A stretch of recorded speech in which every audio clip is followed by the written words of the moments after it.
नमस्कार। तो आज मैं थोड़ी सी इंपॉर्टेंट बात है जिसके ऊपर चर्चा करना चाहता हूँ, क्योंकि मैंने कल ये चीज़ देखी और थोड़ा मुझे धक्का लगा मेरे दिल को कि यार ये कैसे हो रहा है। मतलब आपको मैं बताना चाहूँगा, आईएसएल में जो है फैन इंगेजमेंट बोलेंगे, अटेंडेंस बोलेंगे, वो हर साल कम होते जा रही है।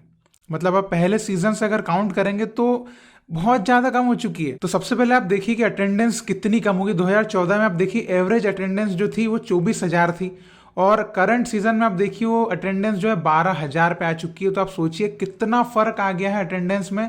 लोग मैच देखने नहीं जा रहे हैं। और चलिए हम 2014 के सीजन को हटा देते हैं कि वो पहला सीजन था, वहां पे है ना हाइप बनी थी कि आईएसएल आ रहा है, आईएसएल आ रहा है, तो फैंस लोग उसमें ज्यादा आए देखने। और उस टाइम पे थोड़े मार्की प्लेयर्स जो लिए थे, थोड़े स्टार प्लेयर्स जो बड़े प्लेयर्स थे, और उनकी वजह से बोल सकते हो आपकी फैन एंगेजमेंट ज्यादा था उस टाइम पे। लेकिन हम देखते 2015 से क्या फर्क आया। तो देखिए 2015 में आप देख सकते हैं 27,000, मतलब पहले सीजन से भी ज्यादा ऑडियंस 2015 के सीजन में आई थी। और 2015 के सीजन में आप देखिए कि केरला ब्लास्टर्स की एवरेज अटेंडेंस जो थी वो 52,000 की थी। ठीक है, उसके बाद एथलेटिको कोलकाता की एवरेज अटेंडेंस 50,000 थी, और नॉर्थ ईस्ट चेन्नई और मुंबई सिटी की अटेंडेंस भी उस टाइम पे 20-22,000 एवरेज आ रही थी। और 2015 के सीजन की बात करें तो 2015 का सीजन एक बहुत ही शानदार सीजन था। अगर आप चेन्नईयन के हिसाब से बोले तो आप देख सकते हो उस टाइम पे इलानो, मेंडोजा, ये सब जो प्लेयर्स थे, मतलब एक बहुत ही शानदार सीजन था। और हर टीम में प्लेयर्स जो थे, कुछ स्टार प्लेयर भी थे और कुछ अच्छे क्वालिटी प्लेयर्स, यंग प्लेयर भी फॉरेन के भी थे कुछ कुछ। तो इस तरीके से जो था बहुत अच्छा सीजन 2015 का भी था। तो उसमें ज्यादा ऑडियंस को भी मजा आ रहा था देखने का। फिर उसके बाद आप देख सकते हैं 2016 में अटेंडेंस 21,000 एवरेज पे चली गई, और आज की डेट में आप देख सकते हैं कि अटेंडेंस जो है 12,000 पे आ चुकी है। जिसमें केरल ब्लास्टर्स का बोल सकते हैं, केरल ब्लास्टर्स की अटेंडेंस फिर भी थोड़ी बहुत ठीक ठाक ही आ रही है, 30,000, लेकिन फिर भी उनकी जो एक्चुअल अटेंडेंस आती थी पहले 50,000, उससे तो काफी कम आ रही है। और यहाँ पर आप देख सकते हैं मुंबई सिटी की जो अटेंडेंस है वो एवरेज अभी 5,000 की अटेंडेंस है, और पहले 22,000 की थी।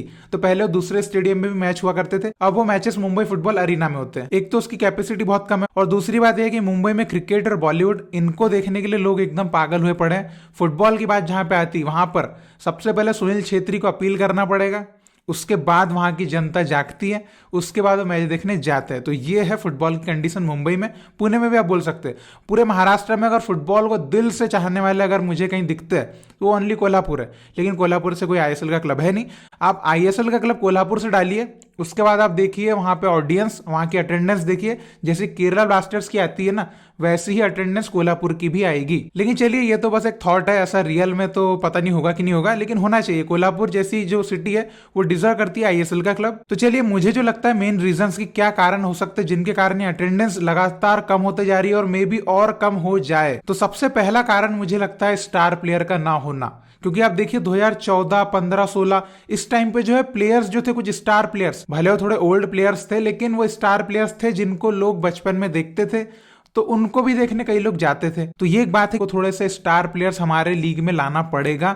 थोड़ा खर्चा तो लगेगा, खर्चा उठाना पड़ेगा, वरना फैन एंगेजमेंट आपको बढ़ाना है तो देखिए इंडिया में तो कोई स्टार प्लेयर ऐसा है नहीं कि जिसको देखने के लिए लोग ऐसा मरे जाए। अब आपको वो चीज फॉरेन से लेकर आना पड़ेगा, जैसे सऊदी अरब आज कर रहे, जैसे जापान की जे लीग वाले करते। तो ये लोग क्या करते, ये स्टार प्लेयर्स लेकर आ रहे हैं ताकि वहां की फैन एंगेजमेंट बढ़े, वहां के क्लब्स के फैंस बढ़े, वहां की अटेंडेंस बढ़े। तो ये चीज आपको करना पड़ेगा। अभी आप देखिए गोवा में फुटबॉल कितना ज्यादा पॉपुलर है, उसकी एवरेज अटेंडेंस आप देखिए 10,000। तो इसका मतलब फुटबॉल पॉपुलर तो है गोवा में, लेकिन वो टिकट खरीद के उस मैच को देखना नहीं चाहता, क्योंकि उसका कोई इंटरेस्ट नहीं है उतना कि वो स्टेडियम में जाकर देखे। वो टीवी पर या हॉटस्टार पे देख सकता है। उसके बाद सेकंड कारण मुझे लगता है क्लब मैनेजमेंट और क्लब का परफॉर्मेंस। तो देखिए ये बहुत ही बड़ी समस्या है। सबसे पहला एग्जांपल इसका नॉर्थ ईस्ट यूनाइटेड। आप देखिए नॉर्थ ईस्ट यूनाइटेड की पहले अटेंडेंस आती थी एवरेज 24,000 के आसपास, आज उनकी एवरेज अटेंडेंस 3,000 की हो चुकी है, और इस साल सबसे लोवेस्ट उनकी अटेंडेंस थी 500। तो ये सब क्यों हुआ? क्लब मैनेजमेंट और क्लब के परफॉर्मेंस की वजह से। मतलब आप कंटिन्यूअसली हारेंगे, आप अच्छे प्लेयर्स नहीं लेंगे, क्लब मैनेजमेंट अगर ध्यान ही नहीं देगा फुटबॉल के ऊपर, तो आप देख सकते हैं नॉर्थ ईस्ट यूनाइटेड की हालत। आज 500 लोग उनके मैच को देखने जाते हैं, कभी 800 जाते हैं, कभी 1000 जाते हैं, बस ऐसे, इससे ज्यादा नहीं जा पाएंगे। उसके बाद बंगाल में फुटबॉल पे जब आप नजर डालेंगे तो आप देख सकते हैं जब वो एथलेटिको डी कोलकाता था तो वहां पे एवरेज अटेंडेंस 50,000 की आती थी। उसके बाद कम भी हुई थी, लेकिन अच्छी खासी अटेंडेंस वहां पे रहती थी, मैच देखने लोग जाते थे, इंटरेस्ट लेते थे। और उस टाइम पे वहां पर एथलेटिको डी कोलकाता को कोई राइवल भी नहीं था। तो उस टाइम पे मैचेस में अटेंडेंस आप देखिए 68,000, 65,000, ये अटेंडेंस आपको एथलेटिको डी कोलकाता का क्लब जो है दे रहा था। अब आपने एटीके और मोहन बगान का मर्जर किया, अब उसमें आधे फैंस आपके नाराज चल रहे हैं, वो प्रोटेस्ट पे बैठे हुए हैं, वो चाहते नहीं एटीके और मोहन बगान को एक साथ, वो मोहन बगान अलग चाहते हैं, कुछ एटीके अलग चाहते हैं। तो अब आपकी फैन एंगेजमेंट भी कम हो गई, आपकी आपकी अटेंडेंस भी कम हो गई। और उसके बाद आप देखिए एटी के मोहन बगान वर्सेस ईस्ट बंगाल के मैच में ही वहां पर अच्छी अटेंडेंस आई है, वरना उसके अलावा एटी के मोहन बगान के अदर कोई मैचेस में, ईस्ट बंगाल के अदर कोई मैचेस में ऑडियंस ज्यादा नहीं आ रही है मैच देखने के लिए।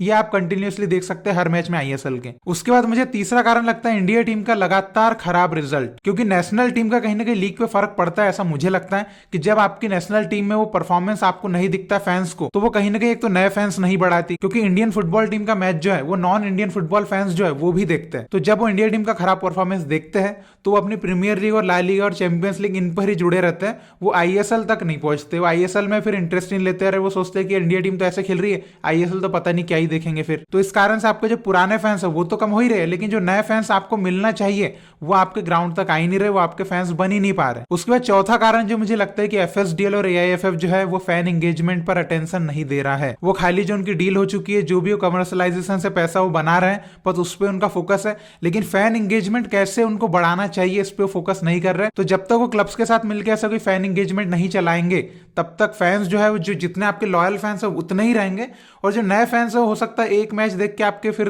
दूर हो जाएंगे, वो जुड़ेंगे नहीं आपसे। और आज आप बेंगलुरु एफसी को भी देख सकते हैं, वहां पे सुनील छेत्री मतलब इंडियन फुटबॉल कैप्टन होने के बावजूद भी उनकी जो अटेंडेंस है लगातार कम हो रही है, क्योंकि क्लब परफॉर्मेंस भी नहीं कर रहा है और वो क्वालिटी फुटबॉल बेंगलुरु एफसी आजकल खेल भी नहीं रही है। और अगर आपके दिमाग में ये आ रहा होगा कि इंडियन सुपर लीग जो है आईपीएल के बाद सबसे ज्यादा सर्च करी जाने वाली इंडिया में स्पोर्ट्स लीग है, तो देखिए गूगल तक ही है, क्योंकि लोग जो है वो जानना चाहते हैं कि इंडिया फुटबॉल में क्या कर रहा है, कैसे आगे बढ़ रहा है। तो इस चक्कर में इंडियन सुपर लीग को सर्च करते हैं लोग बाग, इससे ज्यादा उसको कोई वो मतलब है नहीं।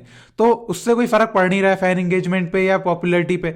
लेकिन आईएसएल की पॉपुलरिटी आपको इंक्रीज करना, तो आपको जो चीजें विदेशी लीग कर रही है, सऊदी अरब जैसे मिडिल ईस्ट की कंट्रीज जो कर रही है, या जापान में जे लीग वाले जो करते हैं, ये चीज आपको करना पड़ेगा। देखिए आज आपको पैसा इन्वेस्ट करना पड़ेगा अगर आपको भविष्य को सोचना है। तो हमने विजन लेके आया 2047 का, ये सब हम पैसा इन्वेस्ट करने वाले हैं ना उसमें, तो वो क्यों करने वाले, क्योंकि आज इन्वेस्ट करेंगे तब उसका फ्यूचर में आपको रिजल्ट देखने मिलेगा। तो सेम चीज आईएसएल में भी हमको एफएसडीएल को सोचना पड़ेगा, क्लब्स के साथ मीटिंग करके बातें करना पड़ेगा कि हमको जो है पॉपुलैरिटी के लिए क्या करें। अगर आपकी हर साल अटेंडेंस जो है वो डिक्रीज हो रही है, आपकी फैन एंगेजमेंट डिक्रीज हो रही है, इसका मतलब हम ग्रो कहां कर रहे हैं फिर। तो ये बहुत बड़ी चिंता का विषय जिसके ऊपर बिल्कुल सोचना चाहिए। तो आप बताइए आपको क्या लगता है, जो मैंने कारण बताया उसके अलावा भी अगर आपको कोई कारण लगता है कि जिसकी वजह से आईएसएल में अटेंडेंस कम हो रही है, आईएसएल की पॉपुलैरिटी जो कम हो रही है, इसके पीछे आपको क्या कारण लगता है, जरूर आप कमेंट में लिख के बताइए। और इसी तरह भारतीय फुटबॉल को सपोर्ट करते रहिए। बहुत बहुत शुक्रिया वीडियो देखने के लिए। जय हिंद, जय भारत।